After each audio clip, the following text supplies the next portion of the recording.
ஒரு காலத்தில் மரங்கள் மேகங்களைத் தொட்டு பசுமையாக நிறைந்த ஒரு அழகான காடிருந்தது. அதன் பெயர் ஆனந்தவனம். அந்த காட்டின் மையத்தில் ஒரு பெரிய பிரகாசமான ஏரி இருந்தது. அது அந்த காட்டின் உயிர். அந்த நீரில்தான் மான்கள் குடித்தன, முயல்கள் விளையாடின, யானைகள் குளித்தன, குரங்குகள் தண்ணீர் தெளித்தன. எல்லாம் அமைதியாக இருந்தது. ஆனால் ஒரு சிறிய குறை இருந்தது. அவர்கள் ஒன்றாக வாழ்ந்தாலும் ஒற்றுமையாக இல்லை.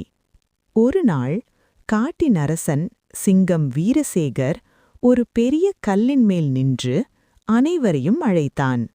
நண்பர்களே, நாம் எப்போதும் இப்படி மகிழ்ச்சியாக இருக்க வேண்டுமெனில் ஒற்றுமையாக இருக்க வேண்டும். சில விலங்குகள் கவனித்தன, சிலர் தலையசைத்தனர். ஆனால் குரங்குக்குட்டி சிரித்தான். நாம் எல்லாரும் பலசாலிகள்தானே, எதுவும் நடக்காது. யானை கருணாகரன் மெதுவாக சொன்னான், ஆபத்து வரும்போதுதான் ஒற்றுமையின் அர்த்தம் புரியும். ஆனால் யாரும் அதை பெரிதாக எடுத்துக்கொள்ளவில்லை. நாட்கள் சென்றன. மழை பெய்யவில்லை. வானம் வெறுமையாக இருந்தது. ஏரியின் நீர் மெதுவாக குறையத் தொடங்கியது. மண் பிளந்தது. சிறிய முயல் முத்து தாகத்தில் துடித்தது. அம்மா, தண்ணீர் குறைந்து போகிறதே என்று அது பயத்துடன் கேட்டது. முதல் முறையாக காட்டில் அமைதி பதற்றமாக மாறியது. அப்போது பழைய ஆமை அறிவு மெதுவாக முன்னே வந்தது. நான் பல வருடங்கள் வாழ்ந்தவன். வறட்சி வந்தால் ஒற்றுமை மட்டுமே காப்பாற்றும். இப்போது அனைவரும் கவனமாக கேட்கத் தொடங்கினர். சிங்கம் உறுதியுடன் சொன்னான், நாம் ஒன்றாக யோசிக்க வேண்டும்.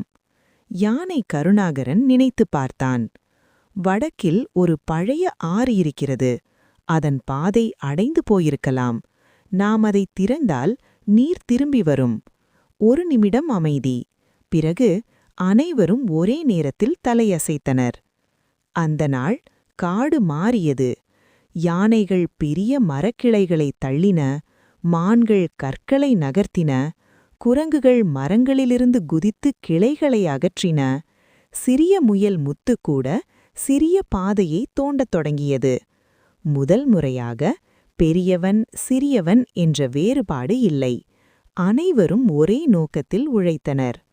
அப்போது முத்து ஒரு சிறிய ஒலி கேட்டது. டிப் டிப். அது கற்களுக்குள் சிறிய நீர்த்துளி வழிவதைக் கண்டது. அது மகிழ்ச்சியுடன் கத்தியது, இங்கே, இங்கே தண்ணீர். அனைவரும் ஓடி வந்தனர்.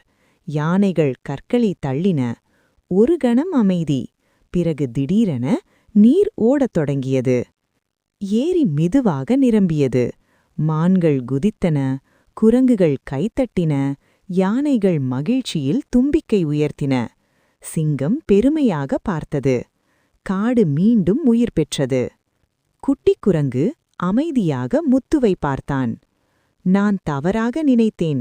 சிறியவனாக இருந்தாலும் நீ பெரிய உதவி செய்தாய். முத்து சிரித்தது. நாம் எல்லாரும் சேர்ந்துதான் இதை செய்தோம்.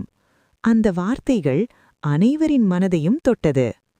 ஆனால் ஒரு நாள் காட்டின் எல்லையில் மரங்கள் விழும் சத்தம் கேட்டது. மனிதர்கள் வந்திருந்தனர். விலங்குகள் பயந்தன. இந்த முறை யாரும் தனியாக ஓடவில்லை. யானைகள் முன்னால் நின்றன. சிங்கம் கர்ஜித்தது. குரங்குகள் மரங்களிலிருந்து சத்தம் போட்டன. மான்கள் ஒன்றாக அணிந்தன. அவர்கள் எதையும் தாக்கவில்லை. ஆனால் அவர்கள் ஒன்றாக நின்றார்கள். அந்த ஒற்றுமையின் சக்தி மனிதர்களை பின்வாங்க செய்தது. மாலை சூரியன் மறையும் நேரம் ஏரி மீண்டும் பிரகாசித்தது. குரங்குக்குட்டி முத்துவின் அருகில் அமர்ந்தான். இன்று நான் ஒரு பாடம் கற்றுக்கொண்டேன். முத்து மெதுவாக கேட்டது. என்ன பாடம்? ஒற்றுமை இருந்தால் பயம் கூட ஓடிவிடும்.